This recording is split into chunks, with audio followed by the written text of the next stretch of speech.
The main training hall at Naval Station Norfolk buzzed with the controlled chaos of 280 Navy personnel watching SEAL Team 6's quarterly demonstration.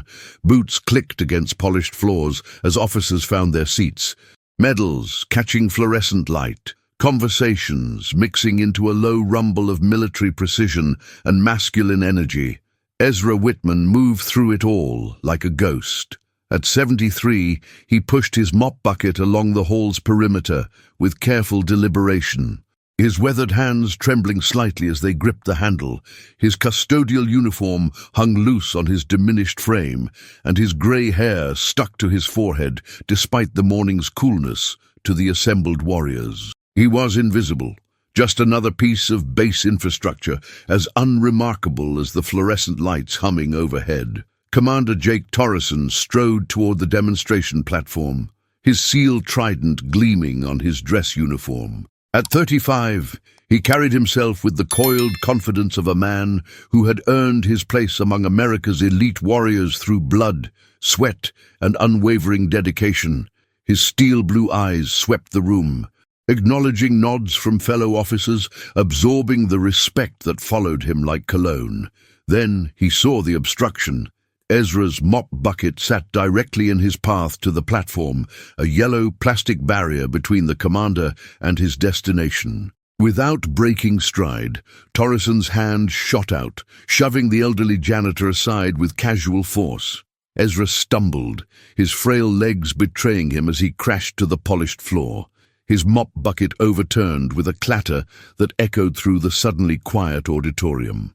Water spread across the floor in dark fingers, and something metallic skittered across the surface, dog tags that had spilled from beneath his uniform shirt. For a heartbeat, the room held its breath. The old man's eyes flicked to the scattered tags, and his trembling hand moved with surprising speed to gather them, tucking them back beneath his collar. But not before Torreson glimpsed something that didn't compute, tags that looked older than they should. Worn smooth by decades of handling. "Stay out of the way, old man," Torreson said, his voice carrying across the silent hall. "This is a warrior's space."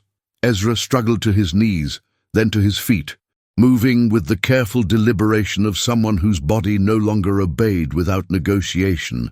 His breathing was controlled, too controlled for someone who had simply stumbled as he reached for his fallen mop. Something flickered behind his rheumy eyes, a flash of steel that lasted barely a second before disappearing behind the mask of an apologetic custodian. "Sorry, sir," he whispered, his voice paper-thin. "Won't happen again!" But as he bent to right his bucket, Torreson caught sight of something else that nagged at him. The way the old man positioned his body, angling away from potential threats. Keeping his back to the wall, it was subtle, probably unconscious, but it spoke to instincts that didn't belong to a lifetime janitor. The moment passed. Torreson continued to his platform. The demonstration began, and Ezra Whitman faded back into invisibility, mopping around the edges of other people's importance with the patience of a man who had learned that sometimes the best way to survive was to disappear entirely.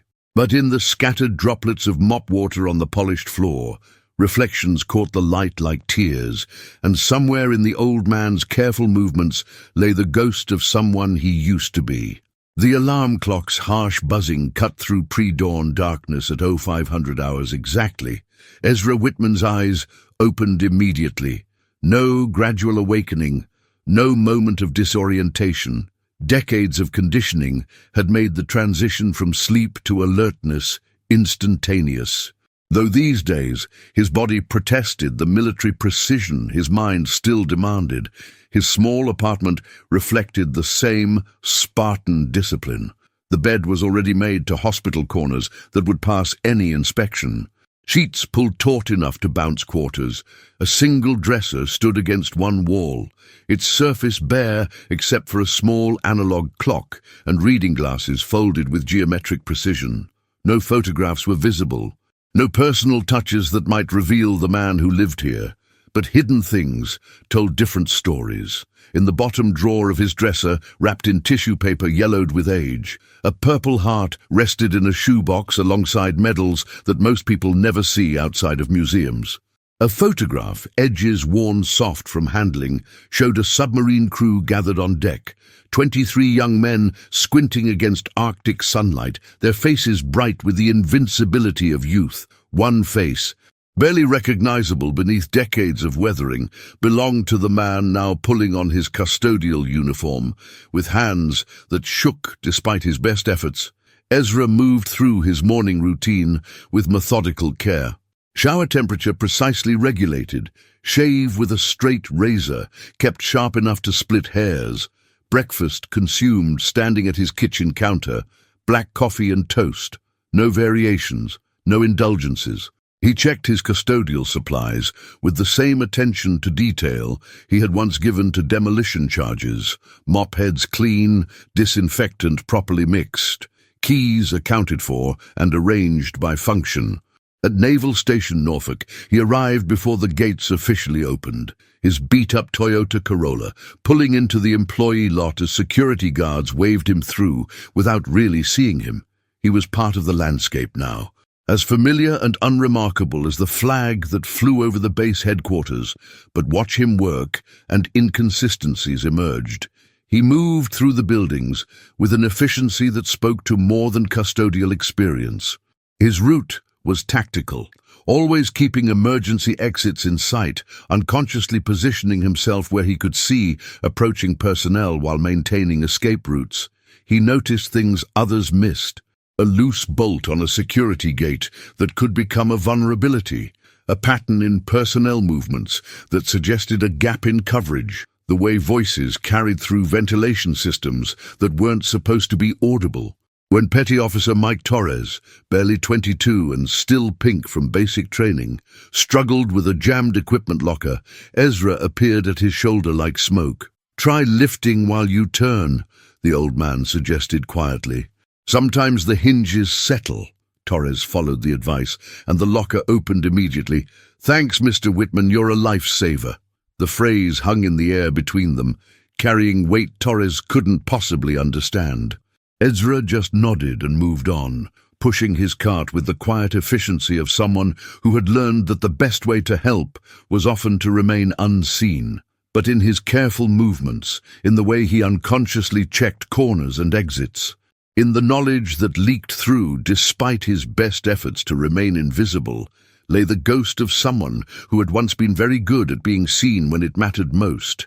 The mess hall at Naval Station Norfolk operated with the controlled chaos of feeding a small city 3 times daily. Steam rose from industrial warmers while cafeteria workers navigated narrow aisles between serving stations, their movements choreographed by years of practice. The lunch rush brought waves of personnel in working uniforms, dress blues, and the occasional visiting civilian, all flowing through the serving line with the efficiency of a machine. Commander Jake Torreson entered with his usual confidence, his SEAL Team 6 patch drawing respectful nods from junior personnel. Behind him, his squad followed in loose formation, their conversations peppered with the casual profanity and dark humor that marked them as men who had seen things they didn't discuss with outsiders. Ezra Whitman worked the buzzing station with quiet efficiency, collecting abandoned trays and wiping down tables with practiced movements. At 73, he had learned to time his work around the flow of diners, becoming invisible during busy periods, emerging to clean when tables emptied. His technique was flawless. One fluid motion to collect plates, another to spray and wipe surfaces, everything restored to pristine condition in seconds. It should have been routine. Torreson's path to an empty table intersected with Ezra's route to the dish return window. The commander engaged in animated conversation with his men about their upcoming training exercise. Didn't see the elderly janitor until their trajectories collided, or perhaps he did see him and simply didn't care. His elbow caught Ezra's loaded tray at the perfect angle to send it spinning, dishes and leftover food cascading across the polished floor in a spectacular crash that silenced half the mess hall.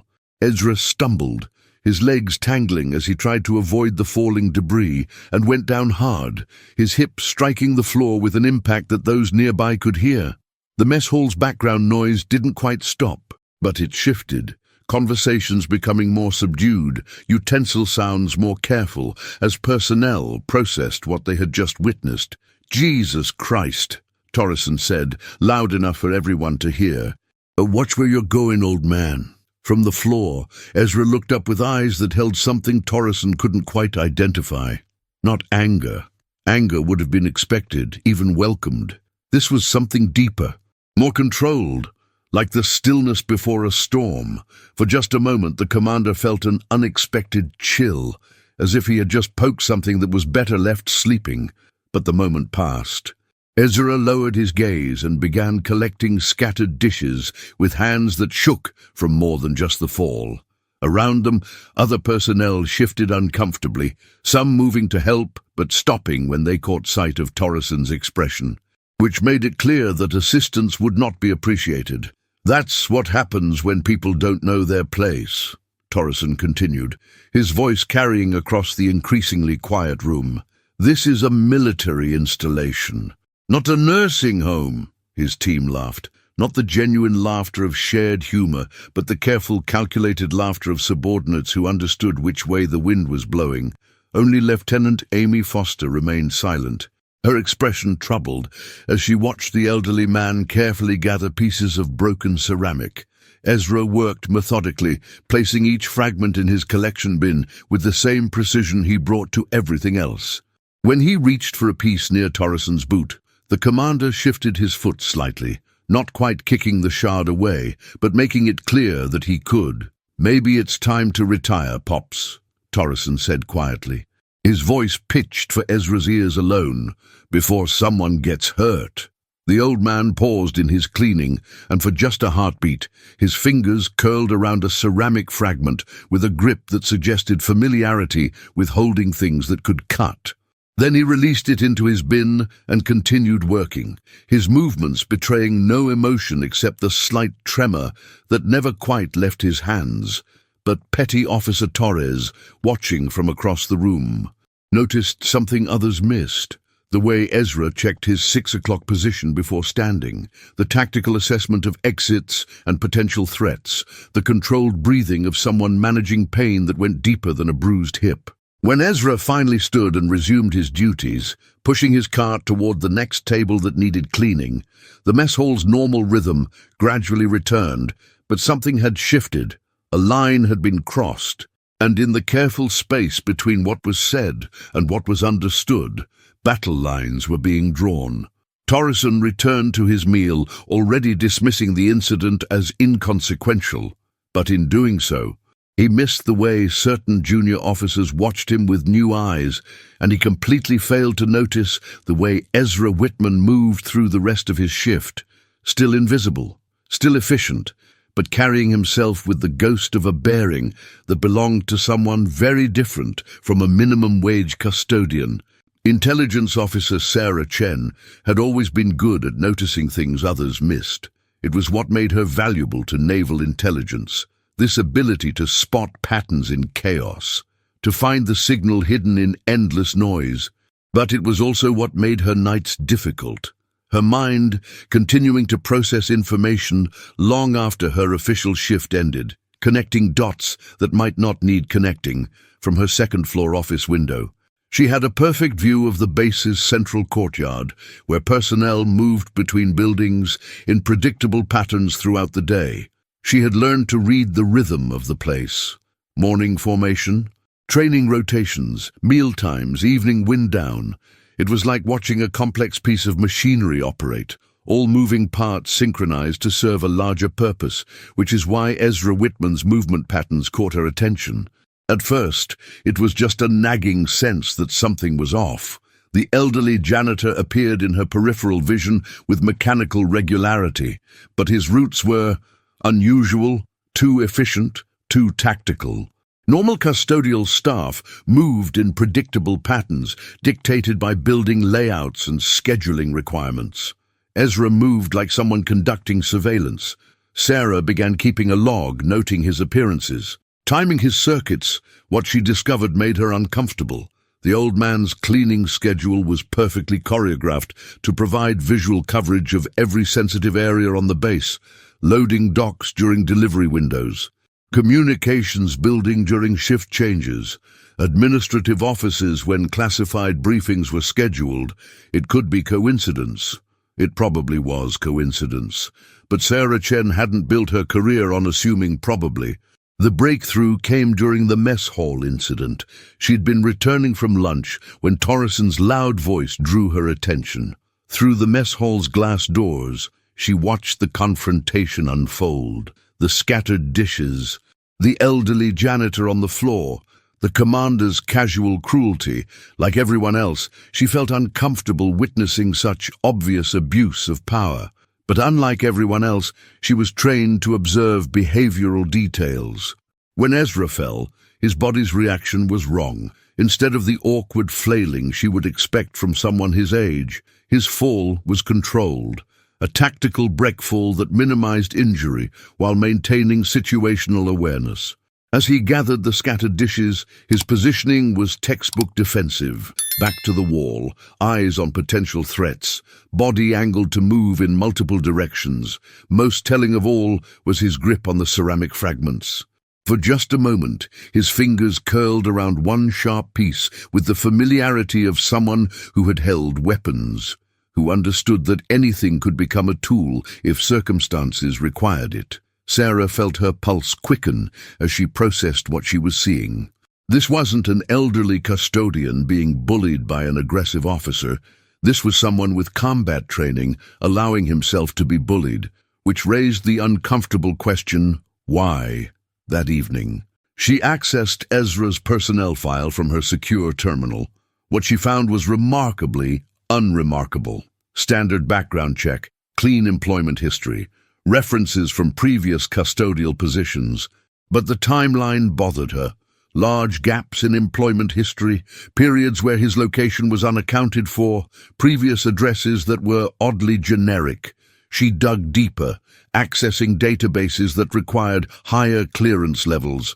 Immigration records, social security histories, military archives, piece by piece.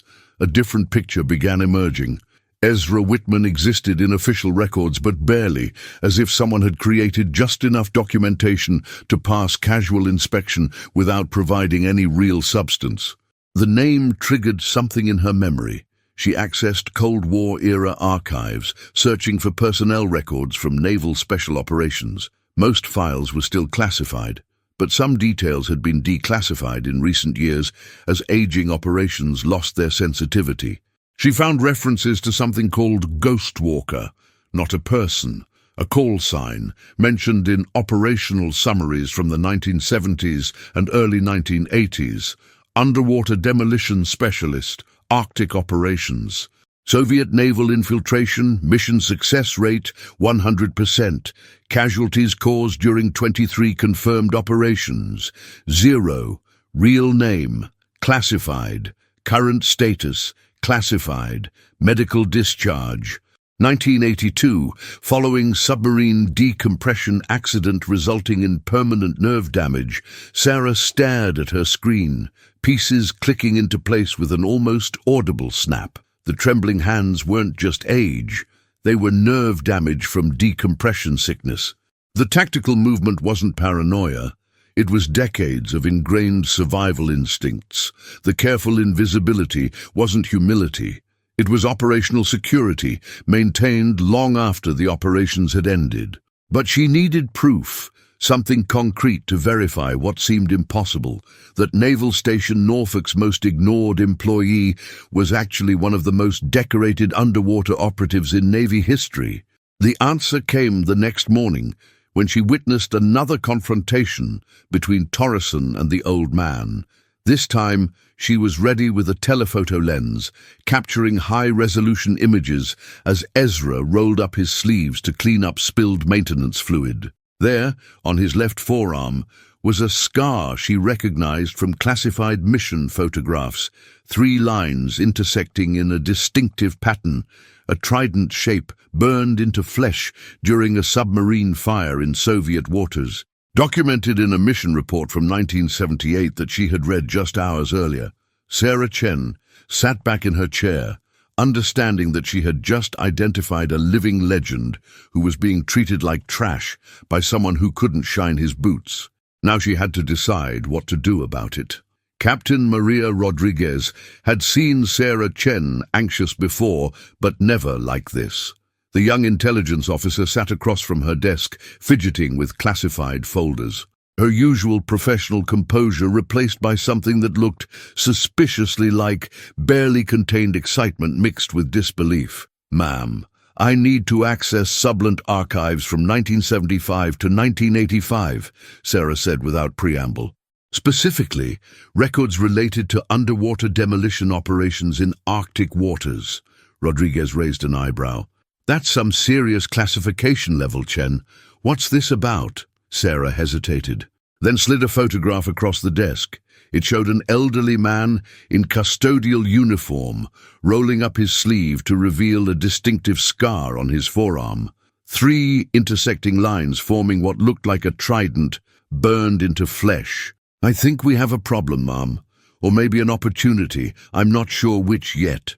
For the next hour, Rodriguez listened as Sarah laid out her investigation, piece by piece, the timeline inconsistencies in Ezra Whitman's background, his tactical movement patterns, the defensive training evident in his body language, and finally, the photographic evidence that suggested their base janitor might be carrying scars from classified naval operations.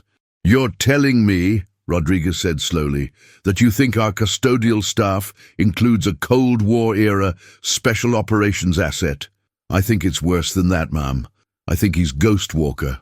The name hung in the air between them like a ghost itself. Rodriguez had heard whispers of Ghostwalker during her own intelligence training, stories told in hushed voices about operations that officially never happened, about an underwater specialist who could infiltrate Soviet installations and extract intelligence without leaving a trace.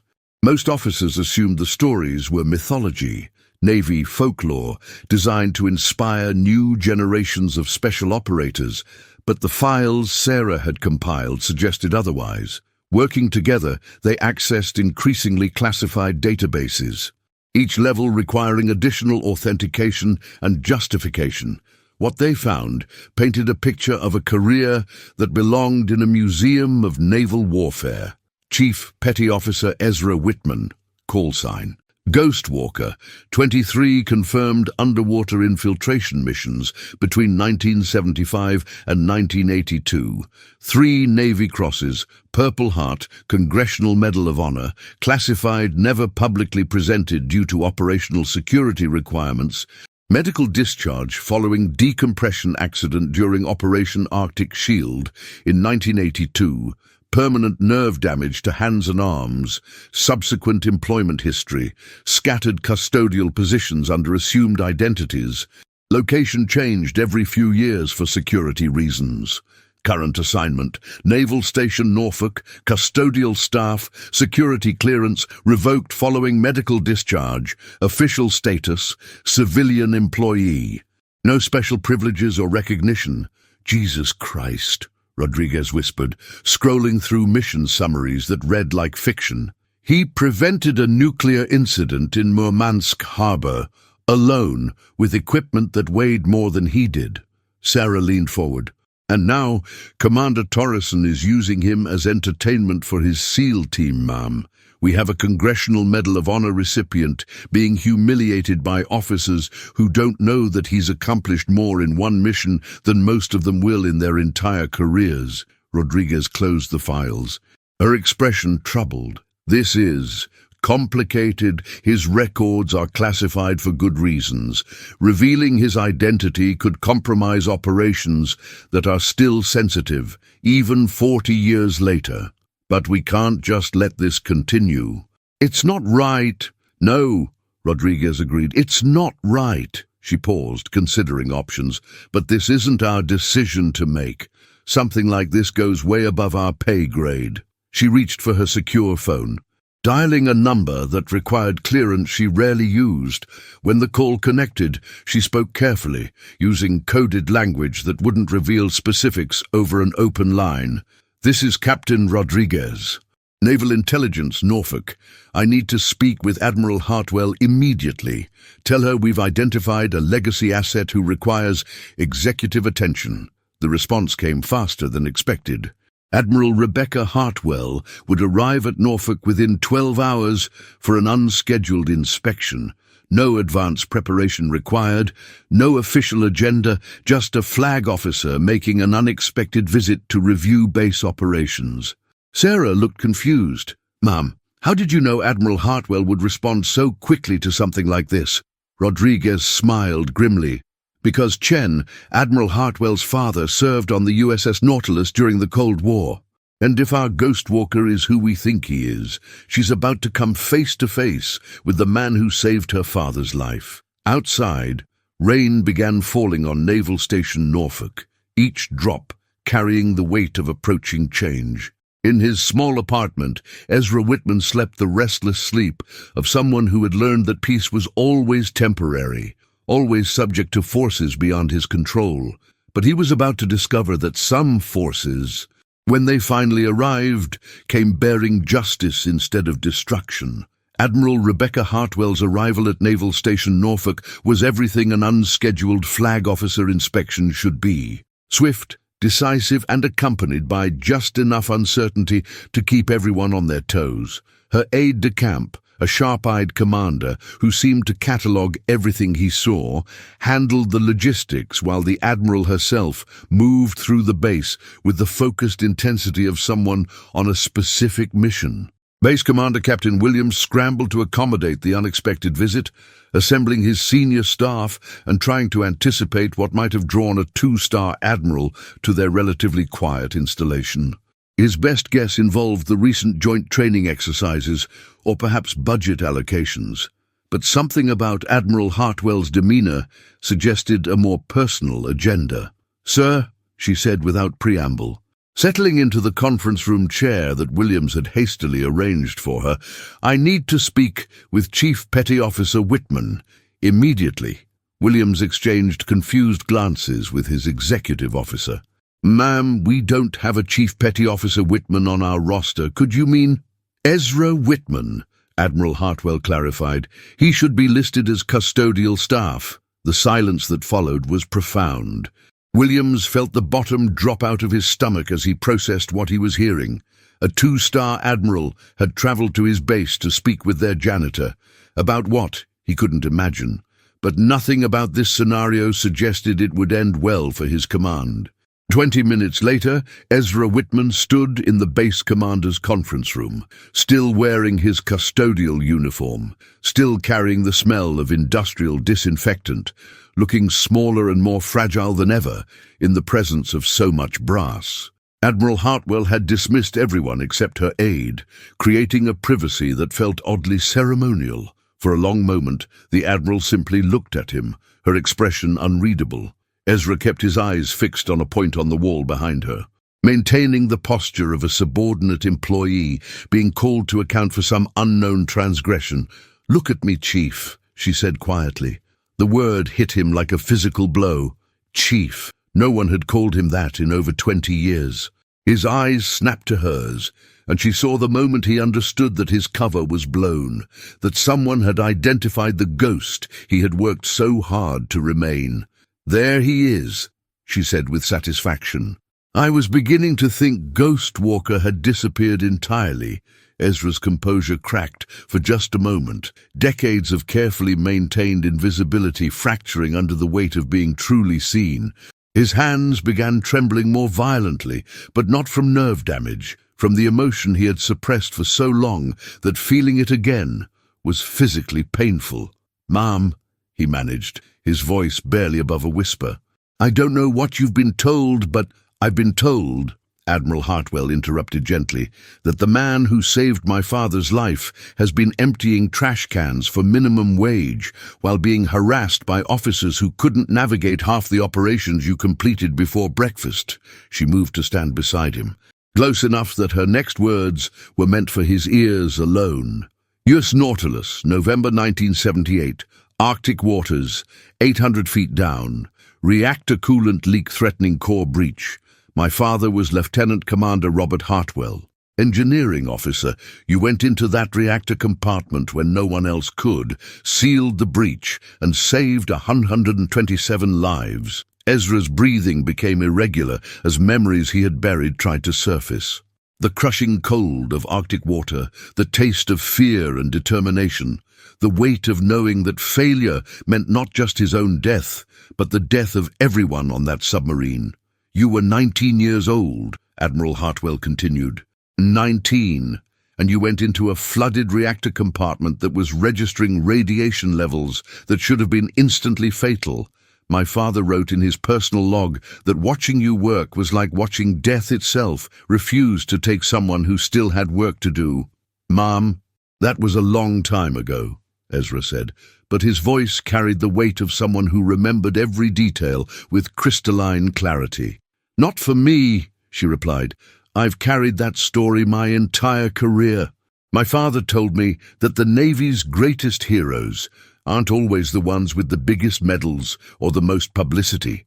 Sometimes they're the ones who do impossible things because someone needs to do them, then disappear back into the shadows because that's what the mission requires. She reached into her briefcase and withdrew a folder thick with documents. 3 Navy crosses, Ezra, Congressional Medal of Honor, classified presentation, Purple Heart with cluster, 23 operations with 0 casualties, and a mission success rate that should be statistically impossible. Admiral Hartwell's voice carried a note of steel that suggested this conversation was about to shift from reunion to reckoning. And now I find you here, being treated like trash by officers whose greatest accomplishment is looking good in dress uniform. Admiral, Ezra said carefully, my service record is classified for good reasons. Operations that are still sensitive, people who could still be hurt if certain things became public. I know, she nodded, but some classifications can be revised, some recognitions can be declassified, and some injustices, her voice hardened, need to be corrected publicly. She moved back to her position of authority, and Ezra recognized the shift. This was no longer a personal conversation between 2 people connected by history. This was a flag officer making a decision that would ripple through the chain of command. I'm calling an all-hands assembly for tomorrow, Chief. Full base personnel, mandatory attendance. It's time for some people to learn exactly who they've been dealing with. Ezra's expression shifted to something like panic. Ma'am, please, I've worked very hard to remain invisible. I have good reasons. You have 24 hours to prepare yourself, Admiral Hartwell said with finality, because tomorrow Ghostwalker comes back from the dead. Word of the mandatory all-hands assembly spread through Naval Station Norfolk with the speed that only military gossip could achieve. Admiral Hartwell had provided minimal details. Full dress uniform required. Attendance was not optional, and the subject matter was classified as Historical Operations Briefing with Special Recognition Ceremony. Commander Jake Torreson received the notification with his usual confidence. Assuming his leadership of SEAL Team 6 had earned him some form of recognition, he spent the evening polishing his medals and reviewing his recent performance evaluations, already composing his modest acceptance speech for whatever commendation awaited him. In the intelligence office, Sarah Chen and Captain Rodriguez worked late into the night, preparing classified briefing materials at Admiral Hartwell's specific request. The files they assembled painted a picture of Cold War naval operations that most personnel had never heard of. Underwater missions that officially didn't exist, and casualty statistics that defied belief. Are we really going to do this? Sarah asked, reviewing photographs of submarine infiltrations and nuclear facility penetrations. Blow his cover in front of the entire base. We're going to do what should have been done 20 years ago, Rodriguez replied. Give credit where credit is due. Across base, in his small apartment, Ezra Whitman sat at his kitchen table, staring at a photograph he rarely allowed himself to examine. Himself at 19, standing with his submarine crew on the deck of the USS Nautilus, Arctic ice stretching to the horizon behind them. The young man in the photograph looked invincible, confident in his skills and certain of his purpose. The man examining the photograph felt ancient. A knock at his door interrupted his reverie. He opened it to find Admiral Hartwell standing in civilian clothes, carrying a garment bag and wearing an expression of gentle determination. "May I come in, Chief?" His apartment's Spartan furnishings seemed to shrink in the presence of flag-rank authority. Admiral Hartwell looked around with interest, noting the military precision of everything from the hospital-cornered bed to the precisely arranged books on naval history. "I brought you something," she said, hanging the garment bag on his bedroom door. "Your original dress uniform. We kept it in archives. Regulations required maintaining clothing for personnel whose service was classified." Ezra stared at the bag as if it contained a live grenade. "Ma'am, I respectfully request—" "It's not a request anymore, Chief. It's an order." Her voice softened. "I know this is hard.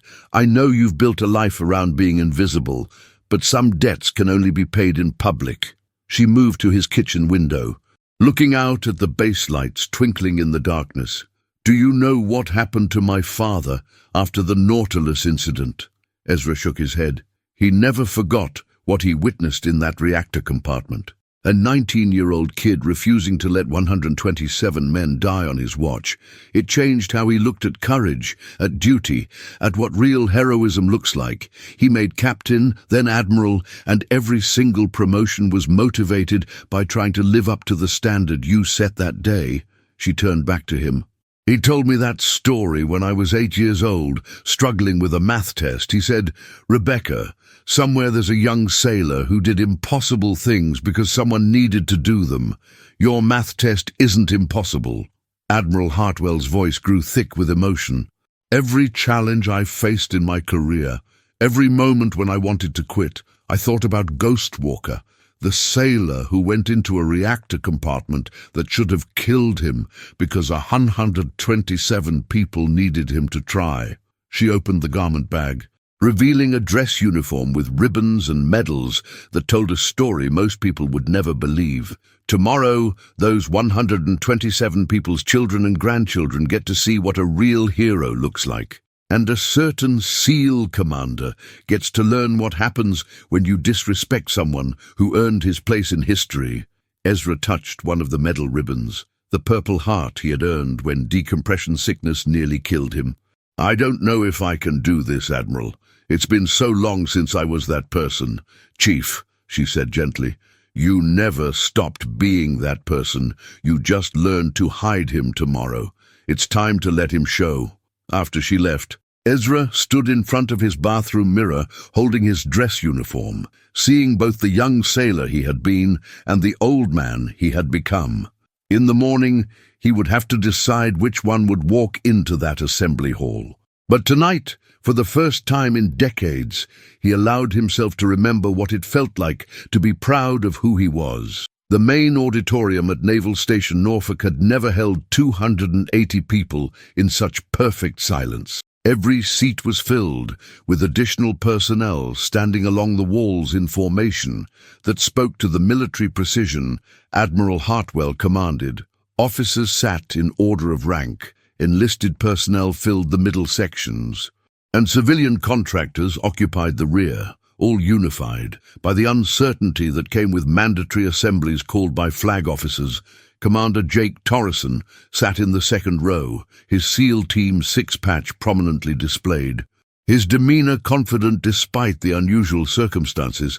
He had spent the morning accepting congratulations from subordinates who assumed his leadership had earned recognition, and he carried himself with the bearing of someone expecting his moment in the spotlight. Admiral Hartwell took the podium with authority that filled the room without effort.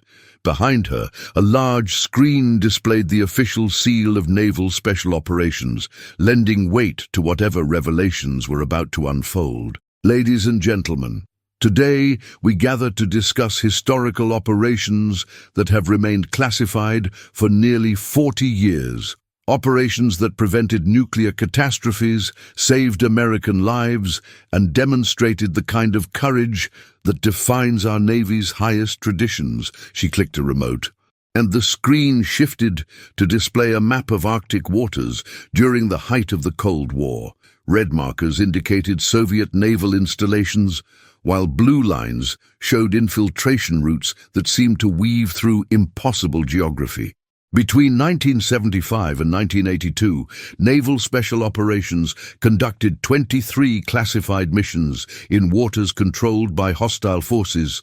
These operations prevented 3 potential nuclear incidents, extracted vital intelligence that shaped our understanding of Soviet capabilities, and demonstrated underwater infiltration techniques that remain classified to this day. The audience listened with growing fascination as Admiral Hartwell described operations that sounded like fiction: solo infiltrations of submarine bases, underwater demolition missions in Arctic conditions, intelligence extractions that required skills bordering on superhuman. These missions were conducted by a single operative, working alone, with equipment that weighed more than most of you, and in conditions that should have been instantly fatal. His call sign was Ghostwalker, and his mission success rate was 100%. Murmurs rippled through the audience as the implications sank in. Someone in their midst had participated in operations that belonged in movies, not real life. Ghostwalker's final mission, Admiral Hartwell continued, occurred in November 1982 aboard the USS Nautilus during a classified Arctic patrol. A reactor coolant leak threatened core breach 800 feet below the ice pack. While evacuation procedures were initiated, someone needed to enter the flooded reactor compartment to seal the breach manually. The screen displayed technical diagrams of submarine reactor systems, highlighting the areas that would have been flooded and irradiated even to non-technical personnel. The danger was obvious. Radiation levels in that compartment should have been instantly fatal. Water temperature was 34 degrees Fahrenheit. The breach was located in a space that required underwater welding in complete darkness while wearing full radiation gear. Admiral Hartwell paused, letting the impossibility of the situation sink in. Ghostwalker volunteered. At 19 years old, he entered that compartment and sealed a breach that saved 127 lives. The decompression sickness he suffered during emergency ascent caused permanent nerve damage that ended his active career. The silence was profound now, broken only by the subtle sounds of people processing information that challenged their understanding of human capability. For his actions during that mission and 22 others, Ghostwalker was awarded the Congressional Medal of Honor in a classified ceremony, 3 Navy Crosses, and a Purple Heart with cluster. His service record includes commendations from 3 presidents and recognition from Allied naval forces whose operations he supported. Commander Torreson felt a growing unease. Though he couldn't yet identify its source, something about the timing of this briefing, the specific details being shared, suggested connections he didn't want to acknowledge. Admiral Hartwell clicked her remote again, and the screen displayed a single line of text: Chief Petty Officer Ezra Whitman, USN, retired, call sign Ghostwalker. The silence that followed was deafening. "Ladies and gentlemen," Admiral Hartwell said with ceremony that carried the weight of history, "I present the most decorated underwater specialist in naval history, a man who has been serving among you for 6 years." The auditorium doors opened with precise timing. Every head turned as Ezra Whitman entered in full dress uniform, his ribbons and medals creating a display that belonged in the Navy Museum. Gone was the frail custodian who emptied their trash cans. In his place stood someone whose bearing spoke to decades of service at the highest levels. He walked down the center aisle with steps that seemed to echo louder than they should, each footfall marking the return of someone who had earned the right to be seen. His hands no longer trembled. The same nerve damage was present, But now it seemed insignificant compared to the strength radiating from his presence. Commander Torreson's face drained of color as recognition hit like a physical blow. Every sneer, every casual cruelty, every moment of harassment replayed in his mind as he understood the magnitude of his mistake. He had been tormenting a living legend, disrespecting someone whose service record made his own accomplishments look like training exercises. Ezra reached the front of the auditorium and faced the assembly, his eyes sweeping across faces that now looked at him with reverence, shock, and in some cases, shame when his gaze found Torreson. There was no anger there, just the calm assessment of someone who had learned long ago that some battles weren't worth fighting. Admiral Hartwell stepped beside him, her voice carrying across the silent room. Chief Petty Officer Whitman's service to our nation deserves recognition that has been far too long delayed. Today, we honor not just his extraordinary courage, but the reminder that heroism often walks among us unrecognized. The standing ovation began slowly, with junior officers rising first, then spreading through the ranks until 280 people were on their feet, applauding a man they had overlooked for 6 years. In that moment, Ezra Whitman stopped being invisible and became exactly what he had always been, one of the finest sailors ever to serve his country. Commander Torreson remained seated, his world crumbling around him as he faced the consequences of treating a true American hero like dirt. The aftermath of Admiral Hartwell's revelation rippled through Naval Station Norfolk like shockwaves from a depth charge. Within hours, the story spread beyond the base as personnel called family members, shared the news with friends at other installations, and processed the magnitude of what they had witnessed. A janitor had become a legend, and everyone who had ignored him for 6 years was forced to confront their own assumptions about value, service, and recognition. Commander Jake Torreson sat in his quarters that evening, staring at his own ribbon rack and feeling the bitter taste of perspective. His Silver Star, earned during a firefight in Afghanistan, had once been his greatest pride. Now it seemed diminished, not by any fault of its own, but by comparison to ribbons that represented operations he couldn't have imagined. Every interaction with Ezra Whitman played in his mind like a nightmare, each cruel comment and casual humiliation magnified by his new understanding of who he had been tormenting. A knock at his door interrupted his self-reflection. His executive officer entered with the expression of someone delivering bad news. "Sir, you're requested for disciplinary review at 800 tomorrow, Admiral Hartwell's office." Torreson nodded, having expected this moment since the assembly ended. His treatment of Ezra Whitman had been witnessed by too many people, documented by too many phones, recording what they thought was standard military hazing. What had seemed like acceptable behavior toward a custodian was revealed as unconscionable cruelty toward a Medal of Honor recipient. Meanwhile, across base, Ezra Whitman's world had transformed overnight. His small custodial office had become an unofficial shrine as personnel left flowers, challenge coins, and handwritten notes of apology and admiration.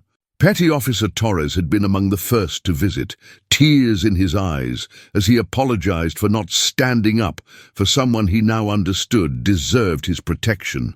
"Mr. Whitman, I mean, Chief," Torres stammered. "I'm so sorry. We all just stood there and watched while he—" "You couldn't have known," Ezra replied gently, his voice carrying the patience of someone who had learned that anger was rarely useful. "And you treated me with kindness when it would have been easier to ignore me. That matters more than you know." The conversation was interrupted by the arrival of Admiral Hartwell, who had spent the day fielding calls from Pentagon officials, congressional representatives and military historians who wanted to verify the incredible story that was spreading through military channels. The Navy's Public Affairs Office was working overtime to manage the sudden interest in operations that had been classified for decades. "Chief," Admiral Hartwell said, "we need to discuss your future. This base can provide better accommodations, appropriate recognition for your service, and compensation that reflects your actual contributions rather than custodial wages. Ezra considered this, looking around the small office where he had found peace in anonymity. "Admiral, I appreciate what you're trying to do, but I didn't ask for this recognition." "No," she agreed, "you didn't, which is exactly why you deserve it." She paused, choosing her words carefully. "But I understand your desire for privacy. What if we found a middle ground, a role that honors your experience without putting you in the spotlight?" They discussed options. Historical advisor for special operations training, consultant for underwater warfare development, mentor for young sailors entering dangerous specialties. Each possibility offered dignity while respecting his need for relative anonymity. Captain Rodriguez and Intelligence Officer Chen arrived with updates from their continued investigation into Cold War-era operations. They had uncovered additional details about missions Ezra had completed, operations that had prevented conflicts most people would never know had threatened them. "Chief," Rodriguez said, "we've been in contact with surviving members of submarine crews you worked with, if you're willing." "There are a lot of people who'd like the chance to thank you personally," Sarah Chen added. "And sir, we've confirmed that several current training protocols are based on techniques you developed. The underwater infiltration methods still taught at SEAL training were originally your innovations. As the day progressed, more visitors arrived. The base chaplain, offering support for someone whose identity had been revealed against his will. Medical personnel, ensuring his health needs were met appropriately. Even civilian contractors who had worked alongside him for years. Now understanding why their elderly colleague had seemed to know so much about security protocols and military procedures, each interaction carried weight as people processed their own behavior and assumptions.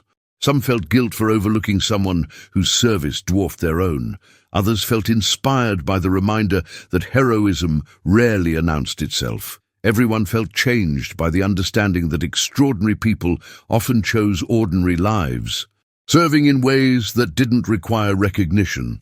But perhaps the most significant visitor was Lieutenant Commander David Hartwell, Admiral Hartwell's son, and grandson of the submarine officer whose life Ezra had saved decades earlier.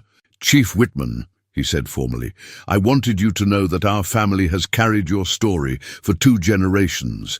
My grandfather never forgot what you did, and neither did we. Serving in the Navy has been my honor, but meeting you is my privilege." As evening fell over Naval Station Norfolk, Ezra Whitman stood at his apartment window, looking out at a base that now saw him clearly. Tomorrow would bring new challenges. New decisions about how to balance recognition with privacy, and new responsibilities that came with being visible after decades of invisibility. But tonight, for the first time in 20 years, he slept the peaceful sleep of someone who no longer had to hide who he was. 3 months after Admiral Hartwell's revelation transformed Naval Station Norfolk, the base had settled into a new rhythm that honored both recognition and discretion.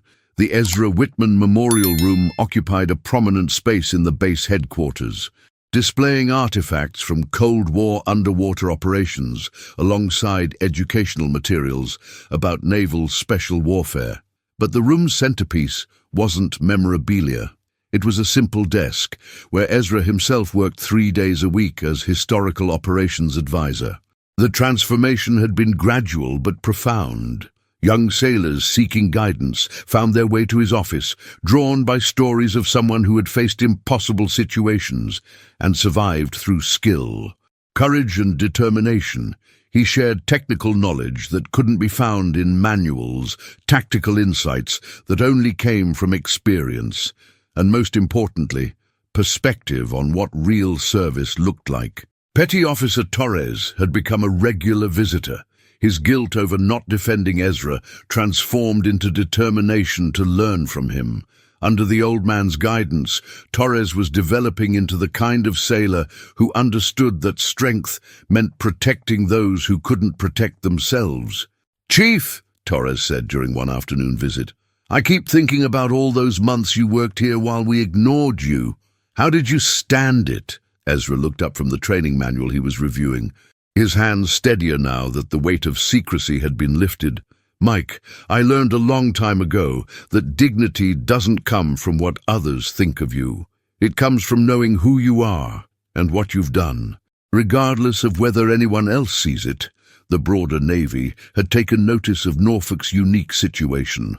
Officers from other bases visited to meet the legendary Ghostwalker, often leaving with new appreciation for the hidden heroes who might be serving in their own commands.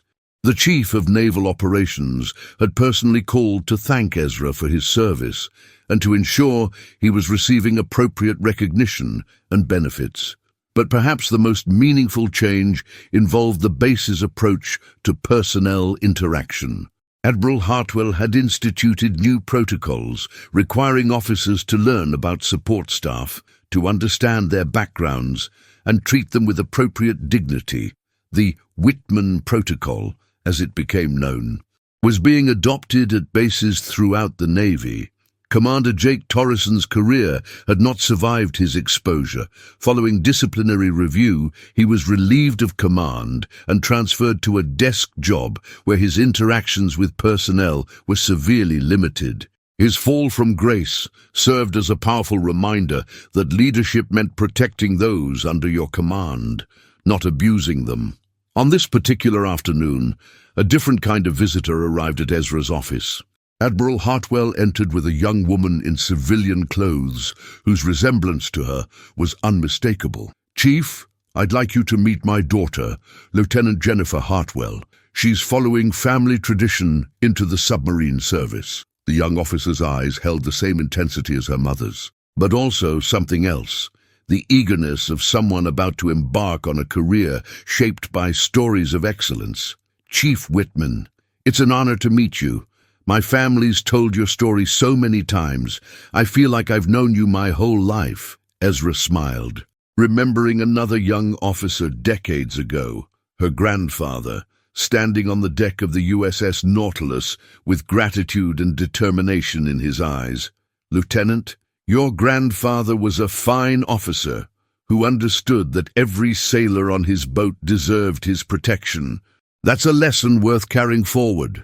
As the afternoon progressed, more visitors arrived, former submarine crew members who had tracked him down through Navy networks, eager for reunion with someone who had shared their most dangerous moments.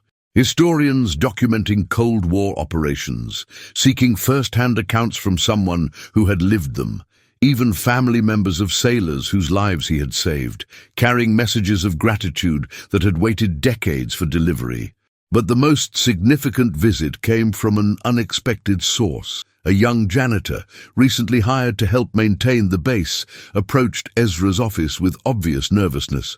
"Sir, I heard about what you did before, how you saved all those people." I just wanted to say, "Well, thank you for showing us that what we do matters, even when nobody notices." Ezra stood and shook the young man's hand with genuine warmth. "What's your name, son?" "Rodriguez, sir, Miguel Rodriguez. I've been working here about a month. Miguel, let me tell you something important. Every job done well serves something larger than ourselves. You keep this base running. You ensure our sailors have a clean, safe environment to work in. That's not invisible work. That's essential work. Don't let anyone tell you otherwise." As evening approached and the base began its transition to night operations, Ezra prepared to leave his office, the framed photograph on his desk, himself at 19 with his submarine crew, no longer carried the weight of painful memory. Instead, it served as a reminder that service took many forms, and sometimes the most important battles were fought not with weapons, but with quiet dignity and persistent courage. Walking across the base toward his car, he noticed the change in how personnel responded to his presence. No longer invisible, he was greeted with respect, acknowledged with nods and salutes that recognized not just his past accomplishments, but his current contributions. Young sailors sought his guidance, Officers requested his insights, and everyone who encountered him understood they were in the presence of someone who had earned his place in naval history. Admiral Hartwell found him near the flagpole where the evening colours ceremony was beginning.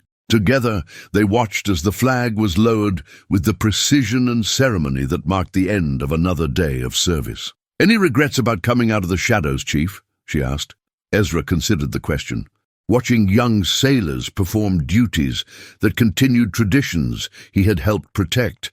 "Admiral, I spent 40 years learning that sometimes the best service is invisible service, but maybe there's also value in being visible, in showing people that extraordinary things are possible when someone is willing to do them." The flag ceremony concluded, and personnel began dispersing to their evening duties. Ezra and Admiral Hartwell remained by the flagpole. Two officers whose careers had been shaped by understanding that service meant different things at different times. "Chief," Admiral Hartwell said, "there's something I want you to know. The submarine training program is implementing new protocols based on your techniques. The underwater demolition methods you developed are being taught to a new generation of sailors. Your innovations will protect people for decades to come." Ezra nodded, understanding that perhaps the greatest recognition wasn't medals or ceremonies, but the knowledge that his work continued to serve others. As darkness settled over Naval Station Norfolk, he drove home to an apartment that no longer felt like a hiding place, but like the quarters of someone whose service had found its proper recognition. Behind him, the base lights twinkled like stars, each one representing someone whose life was a little bit safer because of work done decades ago by a young sailor who refused to let 127 people die on his watch. 6 months later, Naval Station Norfolk hosted its first annual Hidden Heroes Recognition Ceremony, an event that had grown from Admiral Hartwell's determination to ensure that essential service never again went unnoticed. The base gymnasium had been transformed into a formal venue where support personnel, cooks, mechanics, custodians, administrators received recognition alongside the combat veterans whose stories traditionally dominated military ceremonies. Ezra Whitman stood at the podium, no longer the invisible janitor who had once mopped these same floors, but also not quite the legend that mythology was already making him. Instead, he was something more valuable, a living reminder that heroism took many forms, and that the most important service often happened away from spotlights and cameras. "Ladies and gentlemen," he began, his voice carrying across a room filled with personnel who had learned to see value in places they had previously overlooked. 6 months ago, I was emptying trash cans and mopping floors in this building. Today, I stand before you not because my job changed, but because your understanding of what makes someone valuable changed. In the audience, Miguel Rodriguez sat beside other custodial staff, wearing his dress uniform with pride that would have been unthinkable before Ezra's revelation. Next to him, Chief Petty Officer Torres listened with the attention of someone whose worldview had been permanently expanded by learning that heroes sometimes carried mop buckets instead of rifles. "Real service," Ezra continued, "isn't measured by rank or recognition. It's measured by the willingness to do what needs doing, regardless of whether anyone notices. Every person in this room serves something larger than themselves. Every clean floor contributes to mission readiness. Every properly maintained system prevents failures that could cost lives. Every administrative task supports operations that protect our country." He paused, looking across faces that reflected the diversity of people who kept military installations functioning. "I want to tell you about Seaman Patricia Williams, who noticed a gas leak in base housing that could have caused an explosion. About Maintenance Chief Roberts, whose attention to detail prevented a helicopter crash. About Cook Third Class Martinez, whose nutrition programs have improved sailor health across the fleet." Each name brought applause as personnel recognized colleagues whose contributions had been essential but unrecognized. The ceremony continued with presentations of newly created awards. The Quiet Professional Medal for Essential Service, performed without recognition, the Foundation Award for Support Personnel whose work enabled mission success, and the Ezra Whitman Service Medal for extraordinary contribution by non-combat personnel. But the ceremony's most powerful moment came when Ezra called Miguel Rodriguez to the stage. "Miguel represents something important," Ezra said, as the young custodian approached with obvious nervousness. "He's someone who chose to see dignity in service that others might overlook. In the past 6 months, he has identified 17 safety issues, suggested 12 efficiency improvements, and demonstrated the kind of attention to detail that prevents problems before they become emergencies." Rodriguez accepted his award with hands that shook slightly, not from fear, but from pride in having his work recognized by someone whose opinion mattered more than any flag officer's approval. As the ceremony concluded, Admiral Hartwell took the podium for closing remarks. Chief Whitman's story reminds us that extraordinary people often choose ordinary jobs, and that our responsibility is to recognize value wherever we find it. This ceremony will become an annual tradition, ensuring that essential service never again goes unnoticed. The reception that followed filled the base officers' club with conversations that would have been impossible before Ezra's revelation. Officers sought out support staff to learn about their work, to understand challenges they faced, to express appreciation that should have been offered years earlier. The artificial barriers between essential and support personnel were dissolving, replaced by recognition that military effectiveness required everyone to perform at their best. Ezra moved through the reception, accepting congratulations and thanks from personnel whose lives had been changed by learning that heroes walked among them in unexpected forms. But his attention was drawn to a corner table, where several older veterans sat quietly. Men who had arrived wearing civilian clothes, but whose bearing marked them as former military. "Chief Whitman," said one as Ezra approached. "We're crew members from the USS Nautilus. We've been looking for you for 30 years. The reunion that followed was profound.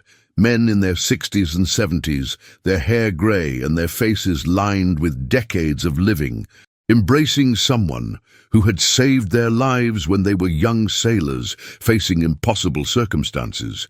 They shared memories of that November day in Arctic waters, of watching a 19-year-old volunteer for a mission that should have killed him, of living with the knowledge that someone else's courage had given them the opportunity to grow old. "We named our children after you," one former sailor said.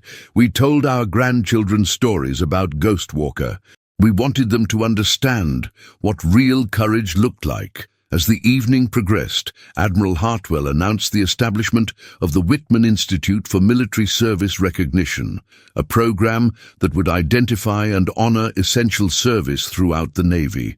The Institute would ensure that future Ezra Whitmans wouldn't spend decades invisible.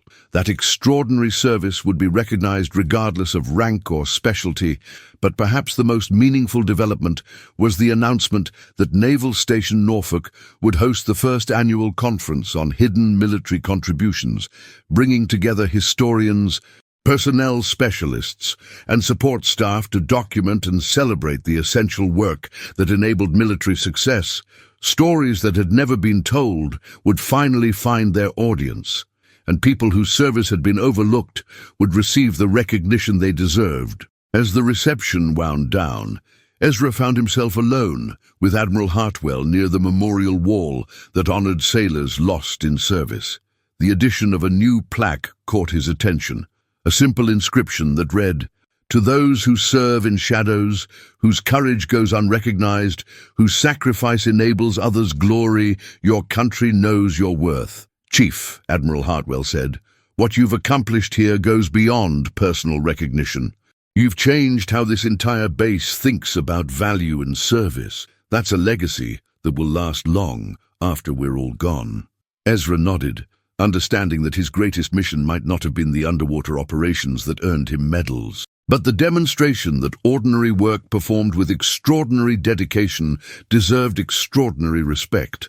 As he drove home that night, Naval Station Norfolk spread out behind him like a constellation of purpose, each light representing someone whose service contributed to something larger than themselves. The invisible had become visible, the overlooked had been acknowledged, and a janitor had reminded warriors that heroism came in many forms. In his apartment, he placed his newest award, a simple certificate recognizing his contribution to military service recognition, next to his Congressional Medal of Honor.